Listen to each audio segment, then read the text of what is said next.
Why do we need caste certificates during school admission? Let us consider the case of a home robbery in which a man loses many valuables.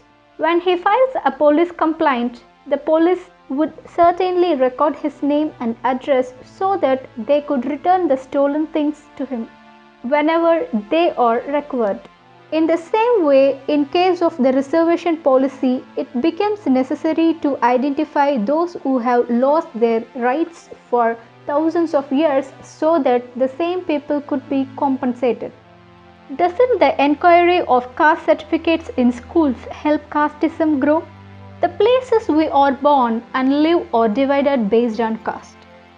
Our towns and villages are divided as agragaras, the exclusive settlements for Brahmins. Colonies or cherries, the ghettos for the oppressed, and the rest of the area for caste Hindus. Even streets are identified with caste. In schools and universities, one can easily guess the caste of a people just by looking at his or her address. Are reserved dwellings allocated based on caste certificates? No. These partitions are imposed upon us at birth. Even today, in many villages, tea shops sell tea in disposal cups for the oppressed and reusable glass tumblers for others. They have different benches for each caste group. Do those tea shops ask for caste certificates? No. Even those who claim that caste certificates help casteism grow resort to caste when they wanted to marry off their children.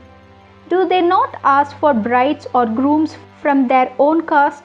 Do those brokers and online websites ask for caste certificates? No.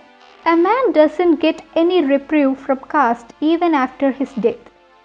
Even burial and cremation grounds are reserved for each caste. Do they check caste certificates before they cremate or bury the deceased? No.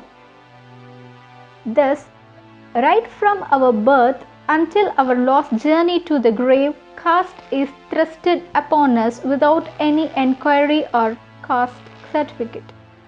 Would not these caste oppressions have existed anyway even if caste certificates were never asked for in schools? Enquiring caste certificates during school admissions has no bearing on casteism or caste oppression. Caste exists even before the origin of modern school system. The enquiry of caste certificates in schools might have been in practice in those societies for no more than a century. Thanks to the long struggle taken up by organizations like the Justice Party and self-respect movement during the 20th century, we have got the reservation policy implemented for which the caste certificates are required. For more than 2000 years, we didn't have any public school or university in our country. Only during the British rule in India, we started having public educational institutions. But the caste system has been in full force and practice as early as the 1st century AD.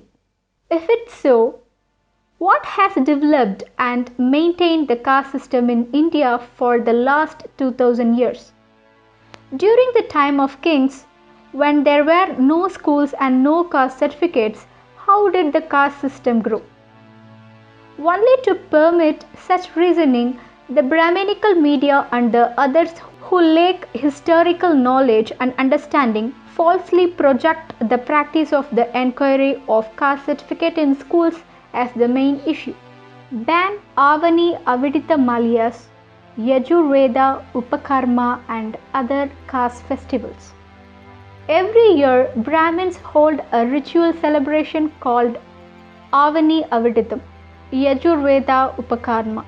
On that day, the Brahmin boys who just turned 8 during the year undergo a ritual to wear for the first time in their lives the Brahminical caste symbol of the sacred thread around their upper body and are thus considered to be born again as Brahmins, according to their customs and beliefs. The thread serves as an identification mark for a Brahmin. The day has even been declared as a public holiday in some states of India.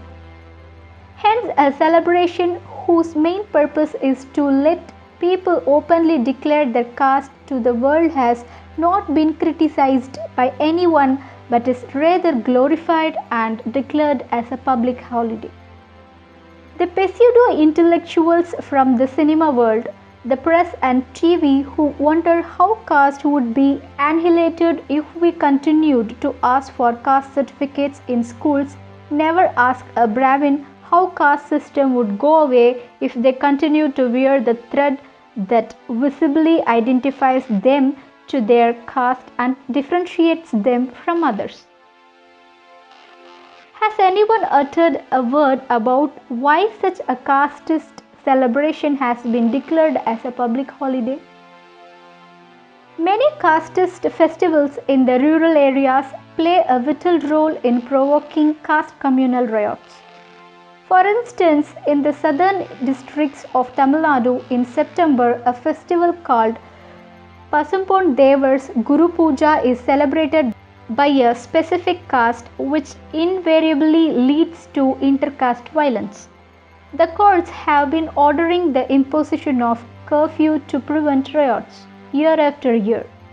Did anyone ask for a ban on these rural casteist festivals? Caste certificates ensure equality. It will be either dishonest or foolish to talk against the enquiry of caste certificates in schools for anyone who strengthens the caste system by meticulously following caste-based culture and traditions all through their lives. Even if there were no enquiry of caste certificates in schools, caste would still be there and thriving. It is only to put an end to caste oppressions and build a society based on equality that caste certificates are required in schools. It is only to identify those who were denied of their rights we require caste certificates. Casteism will not grow with caste certificates, only equality will grow.